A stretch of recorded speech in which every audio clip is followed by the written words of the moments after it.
is Putri, and I will tell you the introduction of this study. This study will tell you about Ibn Sina and Al-Razi's contribution to natural sciences. As we know, Ibn Sina and Al-Razi are one of the famous scientists in the Muslims' contribution. Ibn Sina and Al-Razi are two well-known Muslim thinkers. An aim of this study is to recognize Ibn Sina's biography and life story and to update and revise Al-Razi's background information. And the last one is to consider the similarities between Ibn Sina and Al-Razi's contribution. And the methodology that we use in this study is by peer library research.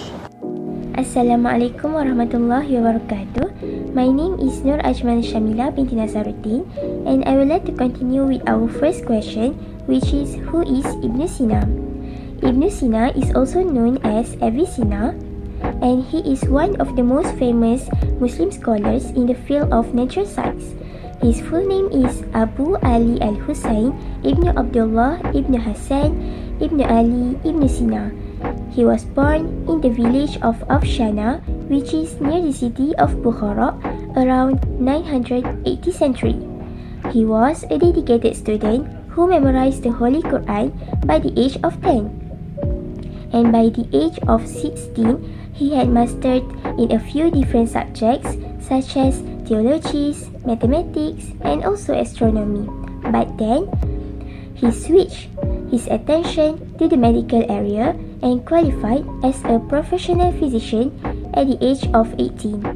Avicenna died approximately around 1035 century at the age of 57 due to the stomach disease while traveling from Isfahan to Hamadan. And because of his accomplishments and achievements during his life, European physicians refer to Avicenna as the Prince of Physicians. And I think that's all from me, and I would like to pass to the next presenter to present our second questions. Thank you. Hi, my name is Norisna, and now I will introduce to you another figure of Muslim scholar, which is Al-Razi. Abu Bakr Muhammad ibn Zakaria Al-Razi, known as Razes, was born in the 9th century 862 Anno Domini in Ray, Iran. He was a Persian physician, philosopher, and alchemist. So, how was he known as a Muslim scholar? He really loves knowledge, so he spent many years learning all branches of science related to medicine. However, he decided not to specialize in medicine until he was 40 because he wanted to gather as much information as he could about science. So, instead, he studied deeper into philosophy, chemistry, herbology, and many more. So, after a few years, he began to practice medicine in the hospitals of Baghdad, and his teacher was Ali ibn Salah Rabban al-Tabari. Within a short period of time, he became popular because of his outstanding medicine skills and extensive experience. Abu Bakr al-Razi was also respected by the people in his hometown because he treated everyone equally, regardless of their socio-economic background. He was the first person to pay attention to the role of the doctor and also was offered as the position of chief physician in Al-Adudu Hospital. After a few years, he had cataracts in both eyes and became blind. So he died in 932 Anno Domini at the age 73. So from here, we can see that Al-Razi was not only a doctor, but also an image of Muslim scientist and a role model in his professional lives and his personal lives. Assalamualaikum warahmatullahi wabarakatuh. I'm Nur Alia Balkis, and I will continue with the similar contribution of Ibn Sina and Al-Razi, which is both are great Muslim physicians. In the term of being a great physician, Ibn Sina has conducted the first investigation of face paralysis, and from his investigation, he able to distinguish between central and peripheral facial paralysis. He also emphasized disease prevention above disease treatment, where he suggests the use of herbal remedies rather than consuming biologically active drug. Other than that, he is the one that identified heart illness and categorized it based on the sign and the symptom. As a result of his contribution, he finally became an influence on medical professionals that came after him until this day, especially in the field of cardiology. Next, I will move on to the contribution of Ar-Razi as a great physician. Firstly, it can be seen clearly that he is a great physician of his time, as he is chosen to lead Baghdad's primary hospital as a court physician. Other than that, he is the one to provide the first precise description of smallpox and measles. He also the one that introduced heart valve, coronary arteries, and circle of Willis. Lastly, he also the first to recognize that the heart is an organ that made up of two left and right ventricles. Thus, it is proven that Ar-Razi is a great physician, as great as Ibn Sina. That's all from me. I will pass the presentation to Sister Putri to discuss on other contribution of Ibn Sina. Hi, my name is Putri and I will continue to tell you about the other contribution that Ibn Sina has made in natural science. So as we know, Ibn Sina is a very famous scientist in the Islamic world. Not only that, the part of the Europe also knows him throughout his contribution in the theology, philosophy, Islamic theology, mathematics, and in the most famous work of his is the medicine part. Have you ever heard his famous work? The book that he wrote was named Kanun fi al-Tib, or in English we could say the Canon of Medicine. Why? The book of Kanun fi al-Tib has made its glory an encyclopedia of medicine in 5 books. The book is later translated in Latin in the 13th century by Gerardo di Cremona. The canon of medicine had a lasting impact since it was studied and referred to by academics centuries beyond. It concentrates on scientific observation, medical research, and the combination of different medical traditions help advance medical practice and advance medical knowledge. This work of his has made many changes in the medicine world. Hence, up to this day, his work is still being studied and used as inspiration by academics and medicine practitioners who also contributes to continuing discussions and debates in their respective fields of study. That is all from me. Next will be continued by Sister Hasanah.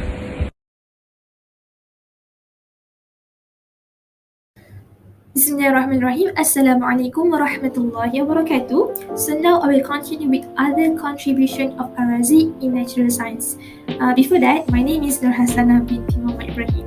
So basically, in the field of pharmacy and chemistry, one of the famous book written by Ar-Razi is known as Al-Hawi fi At-Tib, which also known as the Comprehensive of Medicine. And in this book, he compiled his reading on Greek and Roman medicine with his own case studies and clinical observation, and it also contains the technique of therapy used throughout his years of medical practice. So can you imagine people in the past when they have any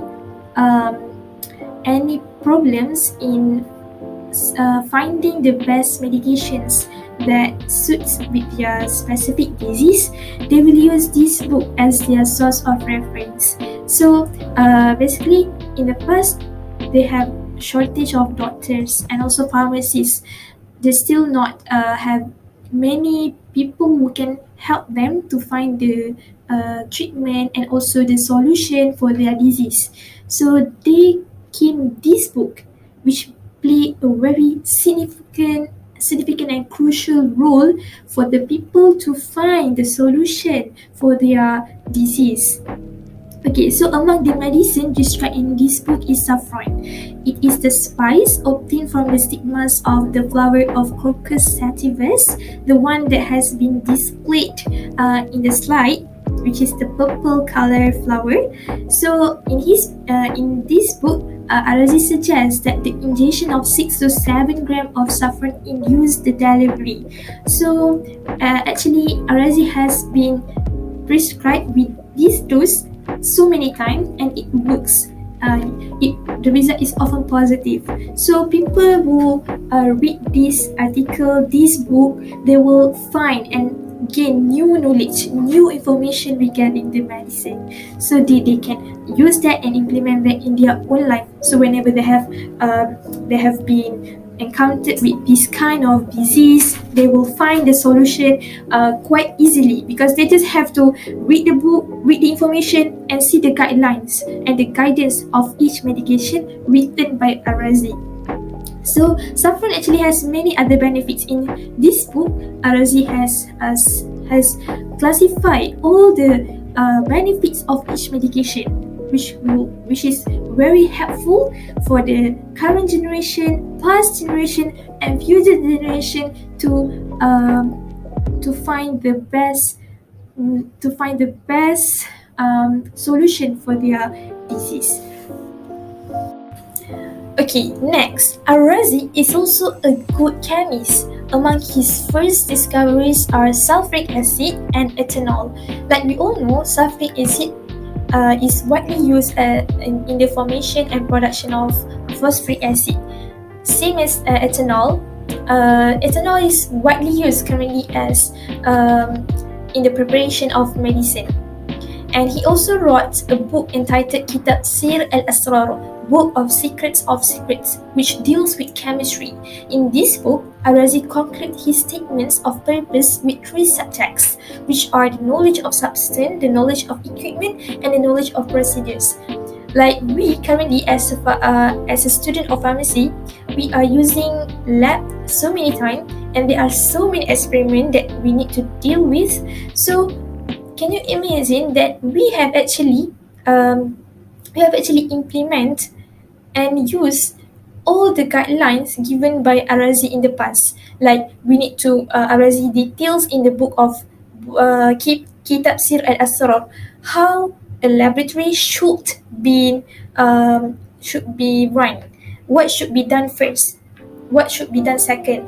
For example, in this procedure, which substance, for example, in the experiment of determination of melting point or boiling point, what should be done first, and how should we prevent an error in our experiment? What is the precaution? What is the best way to get an accurate result?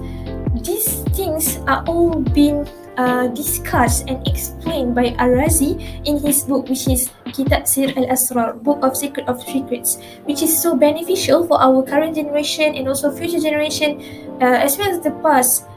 People in the past also can gain benefit. How to use the laboratory in a correct and right way. And also, he created tools like mortars and pestles, flasks, spatulas, beakers, and glass vessels that are useful in the pharmacy field. For instance, the mortar and pestle are used to crush the tablet or pills in the preparation of medicine. Since we as a student pharmacy also learn how to crush the tablet, and we just realized that we have been gaining this understanding from Arazi because of this equipment that has been introduced by him in the past. So he contributed a lot in this field of pharmacy as well. So as for conclusion, for the summary, we can say that both these two Muslim scholars, which are Ibn Sina and Arazi, gave more or less the same contribution in the field of natural science, since both of them had been verified to be a great physician and the best doctor during their time. Okay, so as for recommendation, how can Ummah today regain its glory like in the era of Ibn Sina and Arazi? First thing first, Muslim must return to our basic line of life, which are Al-Quran and As-Sunnah. We also need to rebuild the culture of seeking knowledge. Like we all know, the first revelation was Iqra, means read. So reading is the root to seek other knowledge in life. And also, we need to strengthen the unity of Muslims. Okay, so as for the Islamization, from both scholars, we can see that despite all the achievement and contribution of Ibn Sina and Arazi in the field of medicine, chemistry, philosophy, they are well known by the world. you can see that they still manage to bring and implement the image and message of Islam in their life. This has opened up the eyes of society that we should not focus only on worldly matters like doing research, seeking multiple knowledge, working all the time in order to become a successful person. Rather, we need to balance our life between the worldly and here and we need to balance our life between worldly and hereafter matters. In fact, Islam is present in each of our action because it is our way of life, you know. So the only thing that we need to do is to make an intention, which is niyyah, in our daily life activities for the sake of Allah Subhanahu wa Taala, so that all of them will be counted as a form of ibadah. We can also learn for this from both of the scholars that knowledge are unlimited. We need to know that seeking knowledge have no limits. So try to understand deeper and deeper every day. Learn something new, understand something new. Deeper our we need to make sure that we understand something new in every single day that Allah subhanahu wa ta'ala has blessed us with. Okay, like Allah subhanahu wa ta'ala promised in Surah Al-Mujadilah, Allah said, يَرْفَعِ اللَّهُ الَّذِينَ آمَنُوا مِنْكُمْ وَالَّذِينَ أُوتُوا الْعِلْمَ دَرَجَاتٍ. So Allah said that Allah will raise those who have believed among you and those who were given knowledge by a certain level. So inshallah, by seeking knowledge, one day inshallah, if we keep on searching for knowledge, may our society and our ummah in the future generation will have a better life, and we will be the best ummah inshallah. That's all from us. Assalamualaikum warahmatullahi wabarakatuh.